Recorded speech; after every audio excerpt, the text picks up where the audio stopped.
Hello students, कैसे हो आप सब। आज हम लोग प्रैक्टिस सेशन में अपना जो हम लोग लास्ट क्लास किए थे उसके बाद से स्टार्ट करने वाले हैं। तो हम लोग यहाँ पे देख रहे थे कौन सा chapter, principle of inheritance and variation. इसमें कैसे कैसे एमसीक्यूज आने वाले हैं ये आप लोगों को बता रहे हैं, और जिस जिस पैटर्न में एमसीक्यूज आ रहे हैं उन एमसीक्यूज को याद रखना है, उस मार्क्स वाले क्वेश्चन को याद रखना है, बिकॉज वो इंपॉर्टेंट क्वेश्चंस है। और क्योंकि हम लोग पीवाईक्यू सॉल्व कर रहे हैं तो बहुत सारे चांसेस है कि क्वेश्चन इसी पैटर्न में ही आएंगे। चलो स्टार्ट करते हैं। तो आज हम लोग देखने वाले हैं, यहाँ पे पहला क्वेश्चन है हमारा, if two plants small a and capital B and capital A small a capital B are crossed, what will be the genotypic ratio of F1 generation? काफी आसान सवाल है, बस समझना है आपको। यहाँ पर सॉल्यूशन देखते हैं। सॉल्यूशन हमारा क्या होगा देखेंगे। बोल रहा है कि दो प्लांट है, जो कि एक है capital small a capital B और दूसरा प्लांट है capital A small a capital B। इन दोनों के बीच में क्या हुआ है, क्रॉस हुआ है। What will be the genotypic ratio? इनका जीनोटिपिक रेशियो क्या होगा ये बताने के लिए कह रहा है। तो यहाँ पर देखते हैं जीनोटिपिक रेशियो कैसे निकालेंगे। तो हम लोग यहाँ पे इसको मानते हैं P1 को क्रॉस कराया जाए। आप जानते हो P1 के बाद हम क्या बनाते हैं, गैमेट्स बनाते हैं। इनका गैमेट्स कैसा बनेगा बच्चे, इनके गैमेट्स बनेंगे स्मॉल a कैपिटल B, हाँ या ना। और कोई गैमेट है चांस बनने का? नहीं। इनमें चांस क्या है, कैपिटल A कैपिटल B और स्मॉल a कैपिटल B, क्योंकि आप जानते हो एक एलील दूसरे एलील के साथ यहाँ पर गैमेट्स में जाता है। तो यहाँ पर हमारे पास तीन तरह के गैमेट्स आए, इसके दो चांसेस है वेरएज इसके वन है। अब अगर मान लीजिए ये वाला गैमेट इसके साथ फ्यूज करता है तो कैसे ऑर्गेनिज्म आते हैं, तो आएंगे capital A small a capital B। और अगर ये इसके साथ फ्यूज करता है तो कैसे आएंगे, small a capital B। Yes और नो, पैरेंटल टाइप ही आए हैं। तो ये जो हमारे पास इसके पास F1 जनरेशन आया, ये कैसा आया, तो यहाँ पर हम लिखेंगे फिनोटाइप। फिनोटाइप क्या है बच्चे, तो फिनोटाइप आप देखो दोनों कैसे दिखाई देंगे बाहर से, या फिनोटिपिक रेशियो बोलेंगे हम लोग, क्या आएगा फिनोटिपिक रेशियो। फिनोटिपिक रेशियो क्या आएगा, यहाँ पर आप देखो capital A small a capital B small a capital B। इसका मतलब क्या है, ये दोनों का फिनोटाइप डिफरेंट होगा। तो हम यहाँ पे क्या लिख सकते हैं, 1:1। यस और नो, ठीक है। अब आते हैं जीनोटिपिक रेशियो। तो ऑब्वियस सी बात है, जब फिनोटिपिक रेशियो 1:1 है तो जीनोटिपिक रेशियो क्या होगा, कितने सारे बच्चे आने के चांसेस है, यही सारे बच्चे आने के चांसेस है या नहीं। तो यहाँ पर इसका रेशियो भी क्या होगा, 1:1। तो अगर जहां पर भी अगर आपको ऑप्शन दिखाई देगा 1:1, इसका मतलब आप समझ लीजिए कि इसका आंसर क्या है, 1:1। आप वहां पर टिक कर दोगे, ठीक है। तो ये एक क्रॉस बेस्ड क्वेश्चन था, क्रॉस बनाने वाला क्वेश्चन था। तो इसमें हम लोगों ने क्रॉस बनाकर देखा है। आप देख लो यहाँ पर हम लोग कोई भी डाई हाइब्रिड क्रॉस बनाते हैं तो कुछ इस तरह का ही बनाते हैं, लेकिन अगर आपको सिंपल कुछ भी अगर ऑर्गेनिज्म दे रहा है तो उसे आप आराम से बना सकते हो। नेक्स्ट आते हैं हम लोग नेक्स्ट क्वेश्चन में। The blood group of which group can be given to a patient of any blood group? यहाँ पे बोल रहा है कौन सा ब्लड है इसमें से ब्लड ग्रुप वाला जो कि हम किसी भी तरह के ब्लड ग्रुप वाले पेशेंट को दे सकते हैं। बेसिकली बात कर रहा है बच्चे यूनिवर्सल डोनर की। किसकी बात कर रहा है ये, यूनिवर्सल डोनर की। आप याद करोगे, अगर हम लोग यहाँ पर देखेंगे क्या पढ़ा था, तो अगर देखोगे कि जो ब्लड ग्रुप ए है, ए वाला किसको किसको ब्लड दे सकता है, ए वाले को दे सकता है, ब्लड ग्रुप ए बी को ब्लड दे सकता है। बी किसको किसको दे सकता है, बी दे सकता है ब्लड ग्रुप बी को और ए बी को।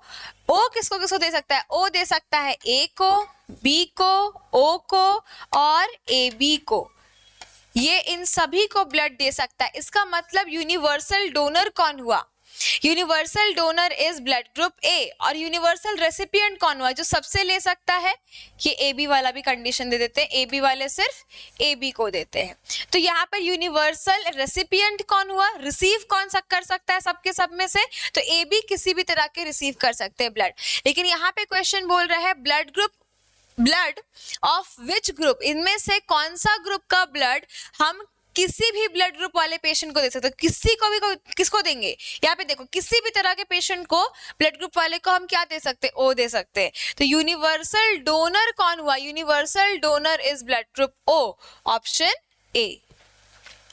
नेक्स्ट क्वेश्चन आते हैं, the chromosomal theory of inheritance was proved doing experiment on fruit fly। यहाँ बोल रहा है the chromosomal theory of inheritance जो है ये प्रूव किया गया था बाय किसके थ्रू, टी.एच. मॉर्गन, या आप कह सकते हो थॉमस हंट मॉर्गन ने, जिसने क्या यूज किया है, फ्रूट फ्लाई मतलब ड्रोसोफिला यूज किया है, फ्रूट फ्लाई मतलब ड्रोसोफिला यूज किया है, option number C. Next question, Morgan's experiment were on, Morgan का जो एक्सपेरिमेंट था बच्चे वो किसके ऊपर था, अभी जस्ट ये क्वेश्चन का ऑपोजिट वाला पढ़ा अभी हम लोगों ने। तो मॉर्गन का एक्सपेरिमेंट था फ्रूट फ्लाई मतलब ड्रोसोफिला में। नेक्स्ट आते हैं question, crossing over occurs between, crossing over किन किन के बीच में होता है, तो आप ये ध्यान से समझेंगे। अगर हम लोग पॉइंट देखते हैं क्रॉसिंग ओवर की, क्रॉसिंग ओवर जो है बच्चे ये कब होता है, पहले आप समझो। क्रॉसिंग ओवर होता है मियोसिस, मियोसिस सेल डिवीजन में, मियोसिस सेल डिवीजन में होता है क्रॉसिंग ओवर। और मियोसिस सेल डिवीजन में कौन से फेज में ये होता है, प्रोफेज 1 के पैकेटिन, पैकेटिन फेज में या पैकेटिन स्टेज में होता है। तो ये याद रखना है आपको, क्रॉसिंग ओवर कब होता है, किन के बीच में होता है। तो आप सुने होंगे होमोलोगस क्रोमोसोम्स, होमोलोगस क्रोमोसोम्स के बीच में होता है। ये देखो, this is chromosome number 1 and this is also chromosome number 1। दो क्रोमोसोम नंबर 1 है, दो क्रोमोसोम नंबर 1, इसका मतलब एक आपके मदर की तरफ से आया और आपके बॉडी में फादर की तरफ से आया है, जो कि मियोसिस होने के टाइम पर अलग अलग गैमेट्स में जाएंगे। लेकिन जब ये होता है, ये क्रॉसिंग ओवर कब होता है, तो हम देख रहे हैं कि क्रॉसिंग ओवर गैमेट बनने के टाइम पर होता है। अब ये जो क्रॉसिंग ओवर है हो कैसे रहा है, आप समझो। ये क्रॉसिंग ओवर में क्या होता है, ये दोनों के दोनों क्या है, क्रोमोसोम नंबर 1 है, या आप कह सकते हो होमोलोगस पेयर ऑफ क्रोमोसोम, या होमोलोगस क्रोमोसोम कह सकते हैं या होमोलोगस पेयर कह सकते हैं। तो ये होमोलोगस पेयर है, इन दोनों के बीच में क्रॉसिंग ओवर होगा। अब आप यहाँ पर याद रखिए, अगर एक क्रोमोसोम का ये जो 2 निकला हुआ क्रोमैटिड है, इसको हम कहते हैं सिस्टर, सिस्टर क्रोमैटिड। क्या कह रहे हैं इसको हम लोग, सिस्टर क्रोमैटिड। ये दोनों भी आपस के लिए क्या हो गए, सिस्टर क्रोमैटिड। ये दोनों भी आपस के लिए क्या हो जाएंगे, सिस्टर क्रोमैटिड। तो सिस्टर क्रोमैटिड क्या होते हैं, एक ही क्रोमोसोम का जो 2 आर्म्स है उन दोनों को हम कह रहे हैं सिस्टर क्रोमैटिड। ठीक है, अब यहाँ पर सिस्टर क्रोमैटिड्स आपस वाले, ये अपना सिस्टर क्रोमैटिड, ये अपना सिस्टर क्रोमैटिड। लेकिन अगर हम बात करते हैं कि ये और ये दोनों आपस में क्या है, तो ये दोनों आपस में है non sister chromatid. Non sister chromatid जो होता है, इसका मतलब है कि इन्हीं के बीच में एक होमोलोगस पेयर के जो 2 अलग अलग आर्म्स है, एक क्रोमोसोम का एक आर्म, दूसरा क्रोमोसोम का दूसरा आर्म, इनके बीच में अगर क्रॉसिंग ओवर हो रहा है, क्योंकि इनके बीच में ही होता है, इनको हम कहते हैं नॉन सिस्टर क्रोमैटिड्स। तो आप देखो यहाँ बच्चे, ये दोनों के बीच में क्रॉसिंग ओवर होगा। अगर हम लोग देखेंगे इसको अच्छे से बनाकर, तो इस तरह का स्ट्रक्चर दिखेगा। ये हमारा क्रोमोसोम ये किसके साथ घुल मिल रहा है, किसके साथ क्रॉसिंग ओवर कर रहा है, ये अपने होमोलोगस के नॉन सिस्टर क्रोमैटिड के साथ घुल मिल रहा है। ये देख रहे हो आप, क्रॉसिंग ओवर किसके बीच में हो रही है, नॉन सिस्टर क्रोमैटिड के बीच में हो रही है, क्या सिस्टर क्रोमैटिड के बीच में हो रही है, नहीं। तो यहाँ पर हमारा ऑप्शन क्या सही हो जाएगा, नॉन सिस्टर क्रोमैटिड्स के बीच में क्या हो रहा है, क्रॉसिंग ओवर। तो दिस इज क्रॉसिंग ओवर, इसी को हम क्या कह रहे हैं, दिस इज क्रॉसिंग ओवर। कोई दिक्कत, यही क्या है, क्रॉसिंग ओवर है। तो क्रॉसिंग ओवर किसके बीच होती है, नॉन सिस्टर क्रोमैटिड्स के बीच में होती है। इज इट क्लियर, आगे बढ़े हम लोग, ठीक है। Next question, crossing over takes place during which of the following stage. अभी जस्ट मैंने आपको बताया कि कौन से स्टेज में क्रॉसिंग ओवर हो रही है, क्रॉसिंग ओवर हो रही है पैकेटिन स्टेज में। कौन से स्टेज में क्रॉसिंग ओवर हो रही है, पैकेटिन स्टेज में। तो पैकेटिन स्टेज ऑफ क्या चीज का बच्चे, of prophase 1 of meiosis 1, meiosis 1 के, प्रोफेज 1 के पैकेटिन स्टेज में क्या हो रहा है, हमारे पास क्रॉसिंग ओवर हो रहा है। क्लियर है। नेक्स्ट क्वेश्चन आते हैं हम लोग, Who had coined the term mutation? इसमें से किसने म्यूटेशन के बारे में बताया, किसने म्यूटेशन का नाम दिया, बताएंगे आप लोग। यहाँ पर किसने म्यूटेशन का नाम दिया, म्यूटेशन वर्ड जो है, म्यूटेशन थ्योरी जो है, ये ह्यूगो डीवरिज ने दी थी और इन्होंने ही कॉइन द टर्म जो है म्यूटेशन टर्म इन्होंने ही बताया है। तो Hugo de Vries was a scientist who coined the term mutation and first also used. Next आते हैं, व्हाट इज क्रोमोसोमल डिसऑर्डर। अब यहाँ पर क्योंकि आपको कोई ऑप्शन नहीं है, यहाँ पर आपको छोटा सा आंसर लिखना पड़ेगा। चलो मैं आपको आंसर लिख कर दिखाती हूँ, मेरे साथ आप भी आंसर लिखना सीख जाओ कि कैसे आंसर करते हैं। हालांकि आपके पैटर्न में अभी कोई answer the following question 1 marks का तो है नहीं, लेकिन भी अगर इस तरह के क्वेश्चन आते हैं जो कि टेल क्वेश्चन की तरह अगर आ रहे हैं तो कैसे आप लिखोगे। तो यहां पर आता है व्हाट इज क्रोमोसोमल डिसऑर्डर। सबसे पहले तो हेडिंग डालेंगे हम लोग, क्रोमोसोमल डिसऑर्डर। क्रोमोसोमल डिसऑर्डर्स होते क्या है, तो आप यहाँ पे क्रोमोसोमल डिसऑर्डर हेडिंग डालकर लिखोगे द जेनेटिक, और आप कह सकते हो the disorder, the disorder in which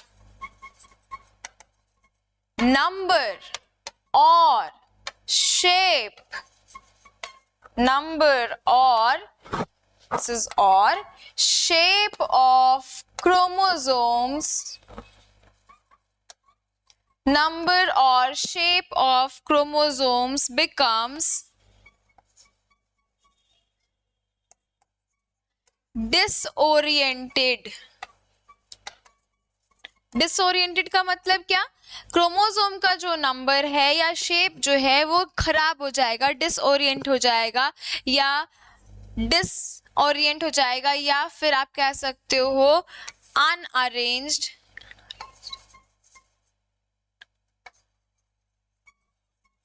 properly.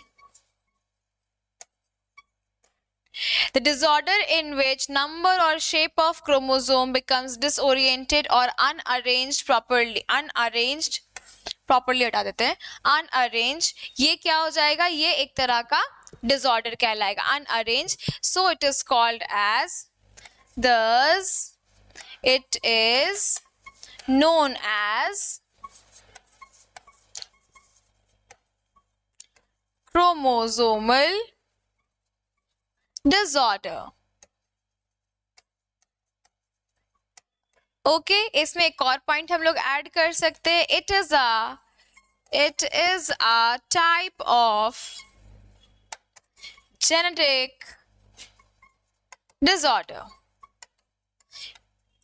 ये एक तरह का जेनेटिक डिसऑर्डर है। It is a type of genetic disorder in which the chromosome number और chromosome shape becomes disoriented. Okay, clear है यहाँ तक। एग्जाम्पल अगर देना चाहते हो तो आप दे सकते हो, बताओ क्रोमोसोम नंबर का, क्रोमोसोमल नंबर में अगर चेंज आता है तो डाउन सिंड्रोम, डाउन सिंड्रोम।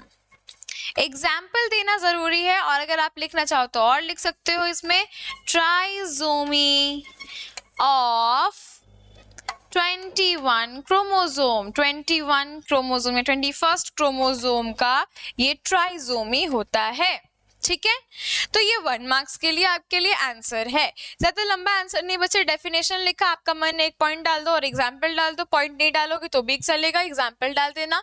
ये 1 मार्क्स के लिए आपको इतना तो लिखना पड़ेगा। ठीक है, आगे बढ़ते हैं हम लोग। नेक्स्ट क्वेश्चन आता है, the chromosomal configuration of Klinefelter syndrome. याद रखिए बच्चे, क्लिनफिल्टर सिंड्रोम भी एक तरह का क्रोमोसोमल डिसऑर्डर है, जिसमें एक्स्ट्रा क्या हो जाती है, यहाँ पे एक्स्ट्रा ट्राइजोमी, यहाँ पे कह सकते हो, या एक्स्ट्रा एक्स क्रोमोसोम आ जाता है। लेकिन कहाँ पर एक्स्ट्रा एक्स यहाँ भी दिख रहा है ना, और एक्स्ट्रा एक्स यहाँ भी दिख रहा है। क्लिनफिल्टर सिंड्रोम जो है ये होते हैं मेल्स को, तो मतलब यहाँ पर क्या हो जाएगा, trisomy of sex chromosome in which double X chromosome and 1 Y chromosome was there। तो ये जो होगा ये क्या होगा, ये है मेल जिसका कॉन्फ़िगरेशन ये होता है। ठीक है, इसमें आपको एक मैं और बता सकती हूँ, क्लिनफिल्टर सिंड्रोम में तो ये होता है, अगर आपसे पूछा जाएगा क्लिनफिल्टर की जगह में टर्नर सिंड्रोम क्या है, अगर हम क्लिनफिल्टर की जगह पूछते हैं और करके कि टर्नर सिंड्रोम में क्या होता है, टर्नर सिंड्रोम में कैसे ट्राइजोमी या कह सकते हैं आप, टर्नर सिंड्रोम में क्या कॉन्फ़िगरेशन होता है, तो टर्नर सिंड्रोम का कॉन्फ़िगरेशन क्या होता है, 44 प्लस एक्स और ओ, एक्स ओ लिख सकते हो या फिर सिंपल 44 प्लस एक्स। ठीक है, तो ये ऑप्शन पे डिपेंड करता है, आपको या तो ऑप्शन ऐसा आए या तो आपको ऑप्शन ऐसा आए, इसका मतलब है ये है टर्नर सिंड्रोम। तो क्लिनफिल्टर सिंड्रोम और टर्नर सिंड्रोम का कॉन्फ़िगरेशन पूछा जाता है। These are the important questions, ये कॉन्फ़िगरेशन, क्रोमोसोमल कॉन्फ़िगरेशन क्या है क्लिनफिल्टर सिंड्रोम और टर्नर सिंड्रोम का। नेक्स्ट देखते हैं हम लोग। Next is sickle cell anaemia is caused by, sickle cell anaemia किससे होता है, तो बताओ यहाँ पे सिकल सेल अनीमिया आपको याद करना पड़ेगा थोड़ा सा। सिकल सेल अनीमिया याद करेंगे, सिकल सेल अनीमिया में क्या हो रहा था, यहाँ पर इसमें होता है पॉइंट म्यूटेशन या फिर हम लोग इसको जीन म्यूटेशन भी कहते हैं, पॉइंट म्यूटेशन या जीन म्यूटेशन, क्योंकि यहाँ पर क्या हो जाता है, यहाँ पर जो हमारा डीएनए है उसमें चेंज आ जाता है। नॉर्मली डीएनए में GAG के जगह GTG लग जाता है, जिसके वजह से यहाँ पर छोटा सा ऊपर नीचे होने के वजह से क्या हो जाता है, डीएनए में चेंज तो आरएनए चेंज, और आरएनए चेंज तो एक जो ग्लूटामिक एसिड के जगह यहाँ पर वैलिन लग जाता है। तो ये किस तरह का म्यूटेशन हुआ, पॉइंट म्यूटेशन, या फिर आप कह सकते हो उसको जीन म्यूटेशन, पॉइंट म्यूटेशन या फिर कहेंगे जीन म्यूटेशन। ठीक है, आगे बढ़े।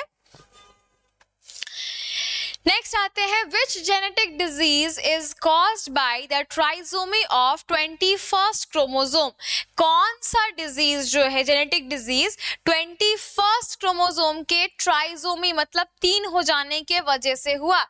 3 क्या आ गए, 3 21st क्रोमोसोम आ गए, इस वजह से कौन सा डिजीज या कौन सा डिसऑर्डर होता है। अभी जस्ट हमने एग्जाम्पल में भी लिखा था डाउन सिंड्रोम। ठीक है, तो यहाँ तक हम लोगों ने कुछ इंपॉर्टेंट एमसीक्यूज किए, इसी तरह के एमसीक्यूज आते हैं बच्चे, प्रिपरेशन करो, प्रैक्टिस करो, और याद रहे पढ़ाई करना बहुत जरूरी है, क्योंकि एग्जाम जो है वो आपका बहुत जल्द फरवरी से स्टार्ट होने वाला है। और इसी तरह से हमारे चैनल में बने रहे ताकि आपको सब्जेक्टिव क्वेश्चन के भी आंसर्स इस तरह से मिलते रहे। आई होप आपको वीडियो समझ में आया होगा। चैनल को सब्सक्राइब कर लो ताकि आपको और भी वीडियोस ऐसे समझ में आते रहे और आपके लिए हेल्पफुल हो एग्जाम अच्छे से देने के लिए। तब तक के लिए all the best, bye bye.